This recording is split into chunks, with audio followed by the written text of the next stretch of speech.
Assalamualaikum warahmatullahi wabarakatuh. Oke, teman-teman mahasiswa di mana saja berada, kita ketemu lagi terkait dengan mata kuliah Intermediate Accounting, di mana pada kesempatan ini akan kita bicarakan terkait dengan piutang, di mana piutang itu adalah akun yang nantinya akan tersaji di dalam statement posisi keuangan kolom aktiva, termasuk di dalamnya adalah aset lancar. Nah, kenapa perusahaan memunculkan atau transaksi yang memunculkan terkait dengan akun piutang itu sendiri?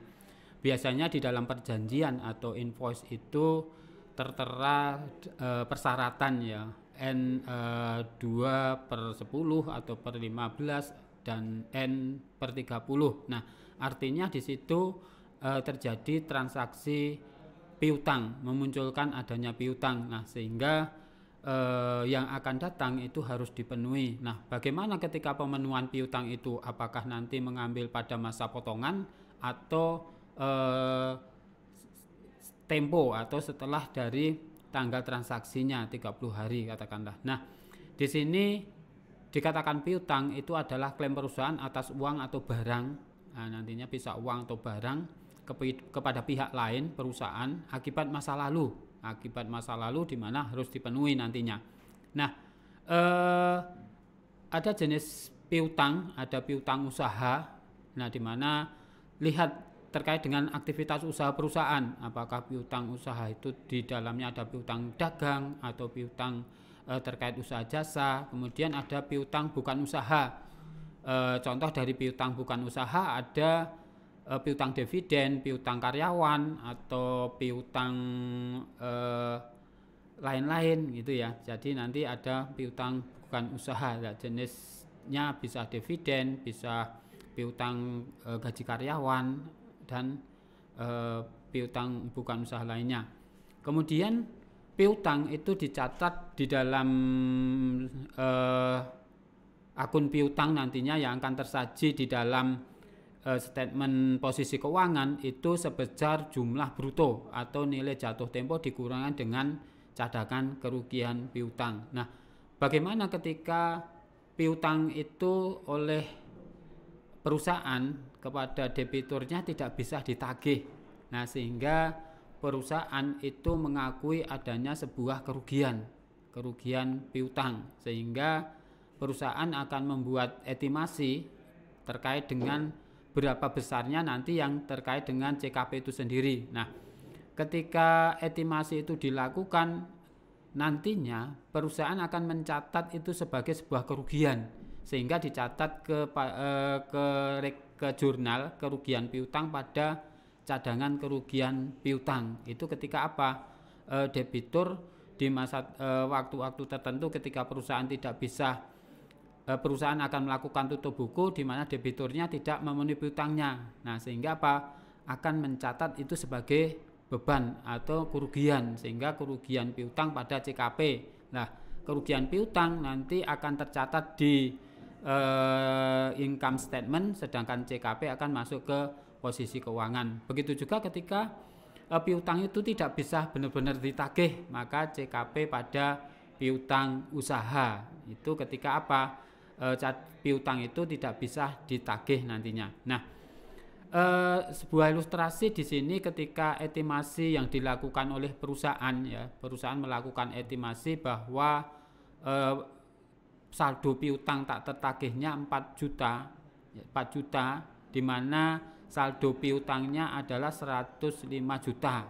Nah, pada akhirnya tidak bisa ditagih. Nah, sehingga perusahaan ketika piutangnya tidak bisa ditagih akan melakukan pembukuan atau melaporkan terkait dengan aktivitasnya, maka di sini dicatat sebagai kerugian piutang, ya, kerugian piutang pada CKP. Nah, sehingga nilai realitas ketika perusahaan ya melakukan estimasi terkait besarnya kerugian, misalnya 4 juta itu sebagai estimasi ya perkiraan terkait dengan penentuan CKP-nya, maka akan dibuat pencatatan kerugian piutang pada CKP gitu ya, sebesar dari yang diestimasi gitu kan. Kemudian ketika akan menentukan saldo nilai realisasi bersih berarti apa?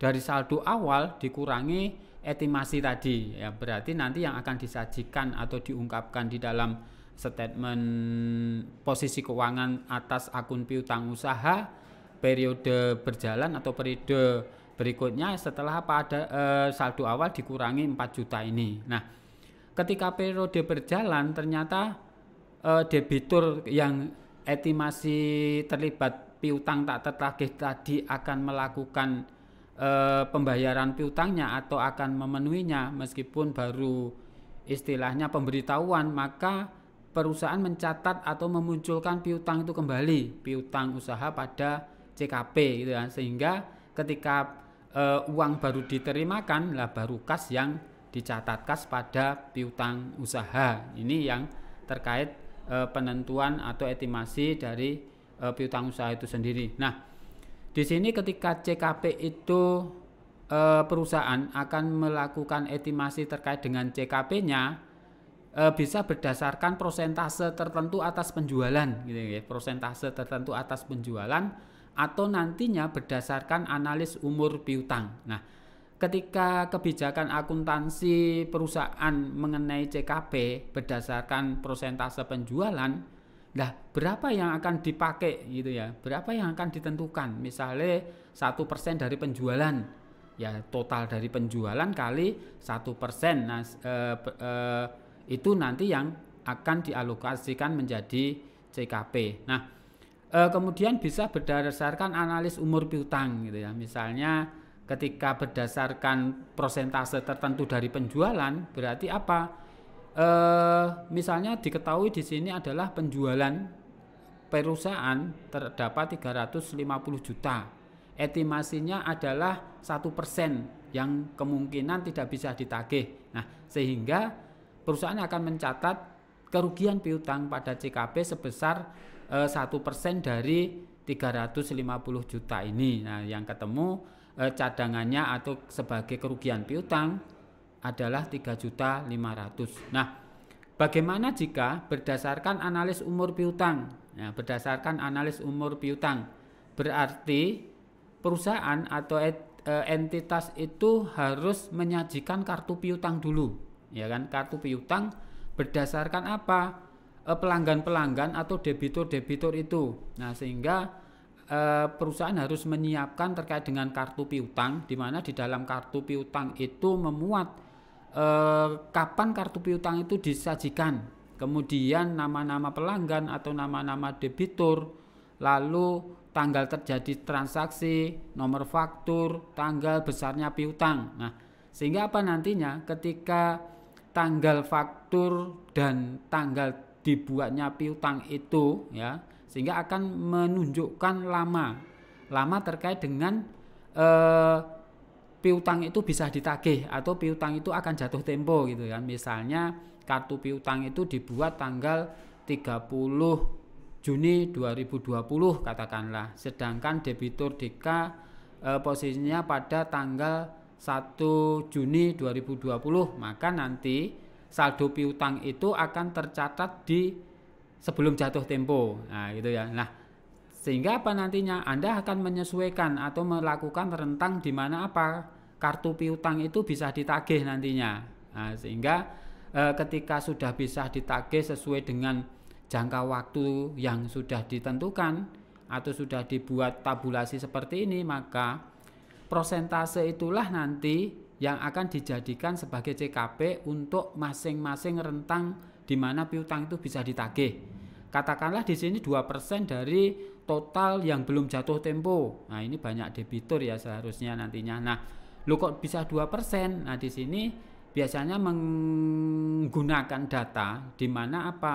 Belum jatuh tempo itu bisa ditagih 98% gitu ya, bisa ditagihnya. Sehingga yang 2% itu merupakan beban kerugian atau kerugian piutang. Nah, sehingga akan dibuat tabel sampai dengan periode akuntansi di mana apa? Sudah ditentukan sesuai dengan kebijakan yang berlaku oleh perusahaan ketika setiap jatuh tempo rentang waktu itu bisa ditagih, kemudian yang tidak bisa ditagih itu sebagai selisih nantinya yang akan dialokasikan menjadi kerugian piutang, sehingga dari data ini akan ditemukan total kerugian piutang itu 3.390. Nah, sehingga akan dilakukan pencatatan nantinya sebagai sebuah kerugian terkait dengan berdasarkan analis umur piutang sebesar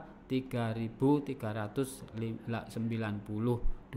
Ini teman-teman terkait dengan bagaimana kita bicara piutang dagang dan penentuan terkait dengan CKP-nya. Baik, ini untuk pertemuan terkait dengan piutang usaha atau piutang dagang, sehingga nanti untuk lebih jelas kita bisa ketemu di tatap muka atau di dalam kampus. Terima kasih, selamat siang.